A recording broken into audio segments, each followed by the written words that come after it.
ਬਾਜੀ ਤੇਰਾ ਭਰਾ ਨਸ਼ੇ ਕਰਦੇ ਨਾ ਉੱਥੇ ਹੀ ਮਰ ਗਿਆ।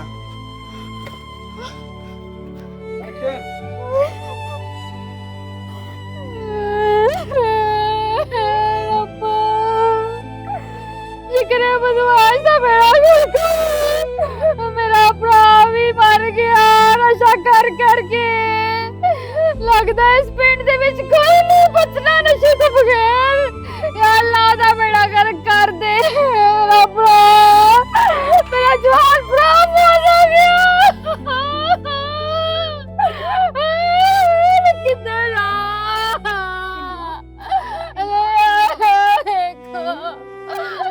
मेरा भाई बहुत हो गया।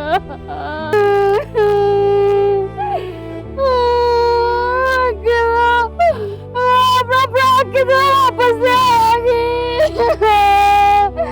अल्लाह बेड़ा गर्क कर दे, कोई थी मदद भेज, कोई फरिश्ता भेज, इस पिंड ਨੂੰ ਬਚਾ ले, नहीं तो सारे पेड़ा दे भरा मर जाएंगे। कुछ नहीं बचना, कुछ नहीं बचना। लगता है मैंने ही कुछ करना पड़ेगा।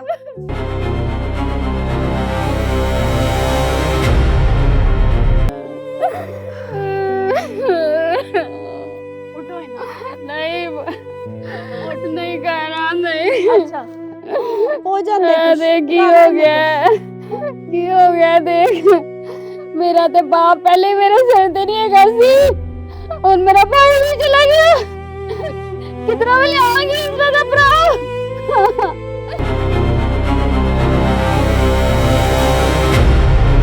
Yes sir, inspector Ali speaking sir. जी सर। शिकरा? जी सर। जी सर, मैं 5 दिन से उसकी रायकी कर रहा हूँ। आज या तो वो मौत के घाट उतरेगा या तो उसको मैं गिरफ्तार करूँगा। आज शिकरे वाला किस्सा ख़त्म कर दूँगा। जी सर। Yes sir.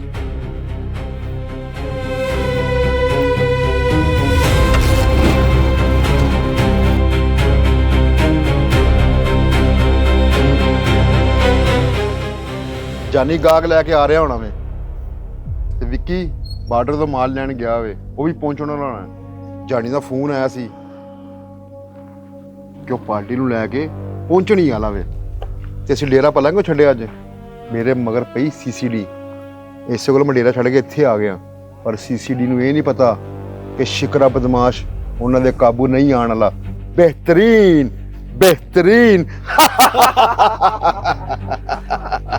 जिया शिकरा, जानी तेरा यार जानी जानू खाना। मैडम पैसे लैके पहुंच गई है।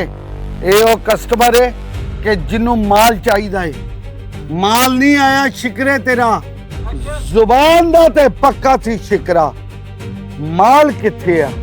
ਵਿੱਕੀ ਬਾਰਡਰ ਤੇ ਗਿਆ ਵੇ, ਉਹ ਮਾਲ ਲੈ ਕੇ ਪਹੁੰਚਦਾ ਹੀ ਹੋਣਾ ਵੇ।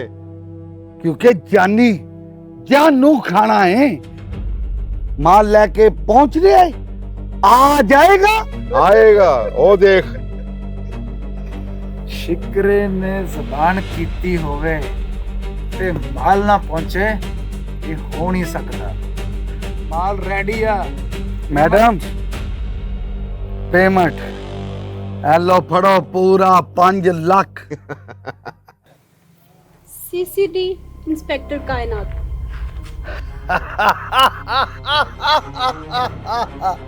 सीसीडी इंस्पेक्टर कायनात, सीसीडी इंस्पेक्टर रिजवान मलिक। जानी सीसीडी।